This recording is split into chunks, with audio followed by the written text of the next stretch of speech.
السلام عليكم حبايب قلبي، عاملين ايه؟ يا رب كلكم تكونوا بخير. كنا عملنا مع بعض قبل كده فيديو مشتريات، وقلنا ايه اللي انا هستخدمه للشعر والجسم في فصل الشتاء كمشاركة لينا كلنا. طبعا اكيد الفيديوهات دي بنشارك بيها بعض بالمنتجات اللي احنا بنستخدمها، فاتمنى نكمل بقية المشاركات وتكتبوا لي تحت في الديسكريبشن بوكس ايه اللي انتوا هتستخدموه في الشتاء ده من خلال كل حاجة هتستخدميها لكريمات الوجه والقدم وكل حاجة علشان الكل يستفيد. فبنكمل النهاردة مع بعض الجزء التاني من المشتريات، ونشوف مع بعض يا ترى انا هستخدم ايه في فصل الشتاء.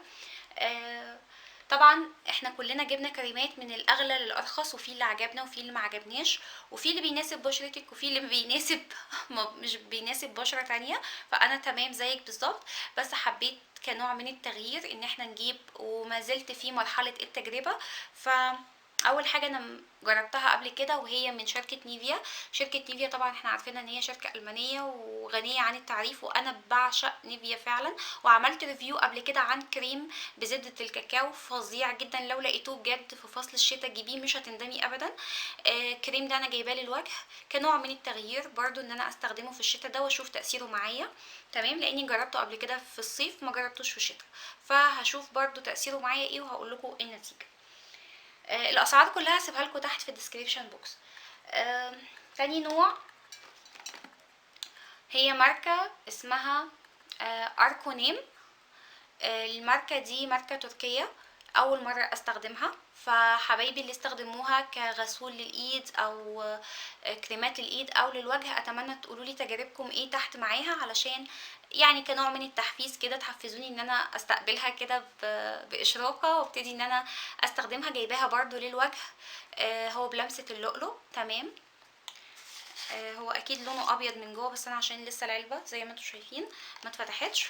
تمام، ليه؟ عشان انا بستخدم كريم تاني قرب يخلص يعني، فده مكتوب عليه ترطيب 24 ساعة. هنحكم بقى عليه من خلال التجربة، فانتظروني في التجربة بتاعته ان شاء الله، هقول لكم عليها فيما بعد.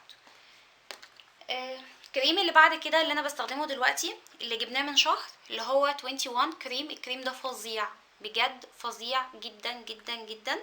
انا بفتحه لكم، هو برضو الماني. زي ما انتم شايفين كده انا مخلصاه لجوه برضو. تمام، انا جبت علبه صغيره كتجربه، كانت ليا لاول مره. الكريم ده بقى بقلب جامد كده، لحد دلوقتي بقى لي شهر تقريبا مستخدماه، مره الصبح ومره بالليل. انصح البشره الجافه او شديده الجفاف ليه، لكن الدهنيه او المختلطه لا، او المختلطه على الاماكن الجافه اللي عندك. ليه؟ عشان بصوا حبايبي هوريكم الفرق دلوقتي. كميه بسيطه منه، هو هتلاقيه تقيل شويه وبيزيد، بيزيد بمعنى بيزيد، بيدي لمعه فظيعه. بصوا انا مش عارفه اللمعه باينه ولا لا، في الايد دي جافه خالص، الايد دي بتلمع، فنفس اللمعه دي هتبقى على بشرتك. وترطيبه بيقعد لدرجه ان انا لما باجي اتوضى بحس اني لسه في كريم في بشرتي، مش من النوع اللي هو بيتزال بالميه، لا، لازم تستخدمي غسول علشان تزيلي بقايا الكريم كلها من البشره. وبيتشرب يعني بتستني عليه كام ثانيه كده، دقيقه بالكتير، بتلاقي البشره امتصته تماما.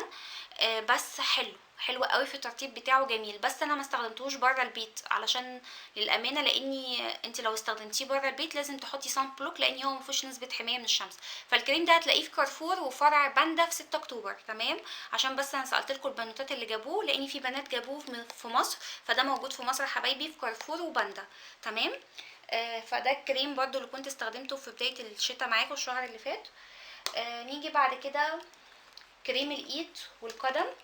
جايبه جليسرين مش جليسوليد. جليسوليد طبعا انا قايله لكم ان فظيع ما ينفعش نستغنى عنه، فده جليسوليد. لكن العبوه فاضله معايا من الشتاء اللي فات، زي ما انتم شايفين ما خلصتش تقريبا منها غير حجم العبوه دي. فنصيحه مني ما تجيبيش العبوات الكبيره، لان انا كنت دايما بجيب الحجم ده، فطمعت الشتاء اللي فات فجبت الحجم ده، ففضل معايا زي ما انتم شايفين، وبعمل بيه الخلطات وكل حاجه. لكن بصوا، وفي فرق بين الاتنين، ان ده قوامه تقيل زي زبدة جوز الهند كده. تمام، لكن ده خفيف وابيض من جوه، فلما نفتحه مع بعض في الخلطات بتاعتنا هتشوفوه. تمام، وخلوا بالكم جليسوليد الاصلي بيبقى فيه العلامة دي وبيبقى مكتوب عليه من جوه. تمام، لكن التقليد هتلاقيه زي جليسرين كده فاضي. تمام، عشان تعرفي بس الفرق بين الاصلي والتقليد في جليسوليد الاصلي. تمام.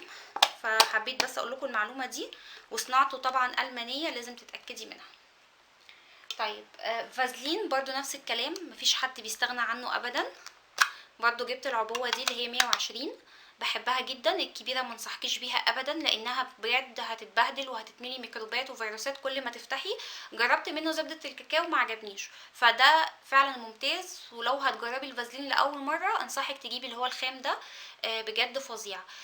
والفازلين الاصلي والتقليد، الاصلي هتلاقيه الايد تحته من تحت، لكن التقليدة هتلاقيها من فوق. تمام، عشان تعرفي برضو الفرق بين الاصلي والتقليد. وده بيستخدم للايد والقدم بالليل مش بالنهار، علشان الشمس وعلشان بيتفاعل مع الضوء فممكن يسبب لك اسمرار. وده هنقوله مع بعض في فيديو خاص بفوائد الفازلين والجليسوليد مع بعض. تمام. اخر حاجة بقى للبشرة، جبت الاتنين دول مقشر وقناع من هيمالايا. هيمالايا انا اول مرة استخدم منها حاجة للامانه يعني، فعايزه تجاربكم بقى. يلا شدوا حيلكم، كل بنوته تكتب لي هي استخدمت منها ايه والنتيجه كانت ايه، كانت مرضيه ولا نتيجه مش حلوه. انا جبت للبشره العاديه للجافه، لقيت الدهنيه قناع كده بالطين المعدني، بس للاسف خفت اجيبه لاني هو بيفتح يعني بينظف المسام وعايز المسام المفتوحه. تمام. للبشره الدهنيه، انا بشرتي مختلطه مش دهنيه، وفي الشتاء بتبقى جافه، فجبت ده من البشره العاديه للجافه بالبابايا والتفاح. فحلو قوي، انا بحب قوي حاجه بالبابايا، جميله وبتبقى ريحتها حلوه. انا لسه مجربتوش، فهو لونه اصفر كده من جوه. فعايزه بقى تجاربكم حبايبي وتقولوا لي انطباعكم ايه. تمام، علشان نشوف مع بعض يا ترى اتحمس واجربه دلوقتي ولا استنى لما اللي عندي يخلص. انا اللي عندي قربه خلاص فينيشد يعني. وما جبتش غسول، بس جبت مقشر لاني عندي بايوديرما لسه لما يخلص. تمام. المقشر ده بالجوز والتفاح، لقيته مكتوب عليه نيو جديد يعني، فبرضه اللي جربته اتمنى تقوليلي. ده برضه للبشره العاديه للجافه. تمام. فهم دول بس اللي عايزاكم بقى تقولي تجاربكم. هيمالايا، ويا ترى كريم العيون حلو ولا لا، لاني هو ده اللي فاضل اللي انا اجيبه. فانا استخدمت من ماركات لاروش بوسيه وكيو في ودي بي وايت ولوريال وجارنيه، دول اللي انا استخدمت منهم كريمات العيون. تمام. فاقدر احكم عليهم كويس، لكن غير الماركات دي مجربتش. تفضلوا لي او ترشحوا لي ايه؟ فاكتبوا لي بقى في الكومنتات بليز، حد يكتب لي نوع كريم كويس يكون للخطوط اللي تحت العين. اللي فات ده كله اللي انا قلت لكم عليهم ممتازين جدا، لكن حابه اغير، حابه ان انا يعني اجرب حاجه جديده. فلو ما فيش حد كتب لي حاجه، فاللي انا هجيبه هيبقى لوريال اللي هو ريفيتا ليفت اللي عملت عنه ريفيو قبل كده. ده شاور جل للجسم بريحه الليمون من ماركه اسمها امبريال ليزر. دي ماركه برضو جديده، اول مره اجربها. فبرضو حبايبي اللي جربوها في السعوديه او كده بره يعني، اتمنى تكتبوا لي تجاربكم تحت. تمام. وتقولوا لي انطباعكم عنها حلو ولا وحش، لان هي مكتوب ان هي مختبره تبع اطباء الجلديه يعني. فشجعني لانها كمان ميدن ان انجلاند، انجلترا. فقلنا بقى نجرب حاجه كده نشوف. تمام. اخر حاجه وهي المكوات الشعر والاستشوار اللي هو المثبت. انا بستخدم على طول لوريال، ويمكن نصحتكم بيه قبل كده، اللي هو ده. تمام. ده سعره حاجه وستين ريال تقريبا يعني، لان ده عندي مش جايباه جديد، اللي جايباه جديد بقى ده. ده اول مره هجربه، اللي هو الاميره شمسي. تمام.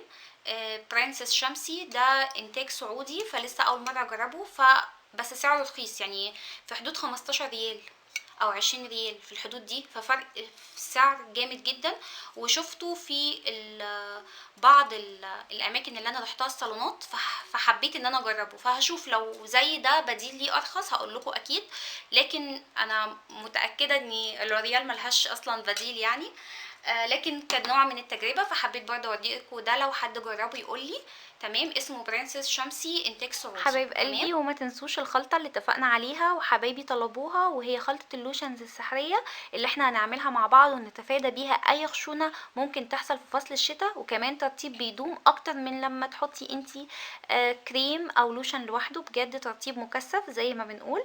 ان شاء الله هنزلها لكم، وانتظروني برضو في كذا فيديو للعناية بفصل في الشتاء بالنسبة للبيبيهات والماميهات، وكمان ازاي نحاول ندفي بيتنا في الشتاء بدون دفاية.